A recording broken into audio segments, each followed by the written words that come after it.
नमस्कार दोस्तों, selection helpline की खास सीरीज इतिहास के पन्ने में आपका स्वागत है।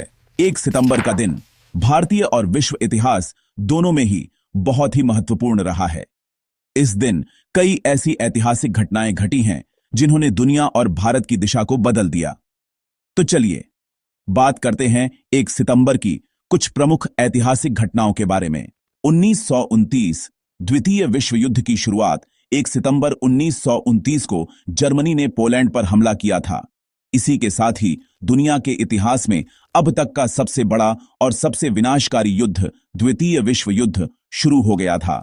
इस युद्ध में दुनिया के अधिकांश देश शामिल थे और इसके कारण करोड़ों लोगों की जान गई।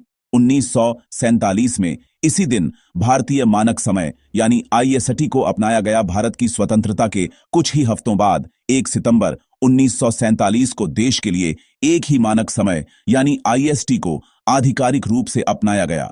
यह देश भर में समय की एकरूपता सुनिश्चित करने के लिए एक महत्वपूर्ण कदम था। 1956 में भारतीय जीवन बीमा निगम यानी LIC की स्थापना हुई थी।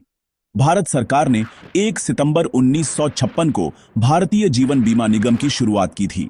यह देश की सबसे बड़ी जीवन बीमा कंपनी है और इसका मुख्य उद्देश्य देश के लोगों को बीमा सेवाएं देना है। उसी साल त्रिपुरा को भी एक केंद्र शासित प्रदेश का दर्जा मिला था। भारत में राज्यों के पुनर्गठन के बाद 1 सितंबर 1956 को त्रिपुरा को केंद्र शासित प्रदेश बना दिया गया। 1964 में इंडियन ऑयल कॉरपोरेशन का गठन हुआ था। 1 सितंबर 1964 को इंडियन ऑयल रिफाइनरी और इंडियन ऑयल कंपनी का विलय करके इंडियन ऑयल कॉरपोरेशन बनाया गया। और फिर 1997 में टेनिस खिलाड़ी महेश भूपति ने इतिहास रच दिया।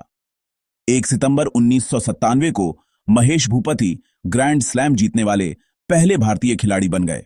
1907 में इसी दिन अमेरिका के न्यूयॉर्क शहर में पहली टैक्सी सेवा शुरू हुई थी। फिर 1921 में भारतीय राष्ट्रीय कांग्रेस के ध्वज को अपनाया गया। 2006 में इसी दिन से भारतीय रिजर्व बैंक ने ऑनलाइन खुदरा भुगतान प्रणाली की शुरुआत की। ये सारी जानकारी इतिहास में दर्ज 1 सितंबर के कुछ ऐसे खास पलों को दिखाती है जो अलग अलग क्षेत्रों में बड़े बदलावों का कारण बने। चैनल को लाइक और सब्सक्राइब जरूर करें ताकि इसी तरह की वीडियो लगातार आपको मिलती रहे। तो चलिए फिर मुलाकात होगी एक नई वीडियो के साथ। तब तक के लिए अपना ख्याल रखिए।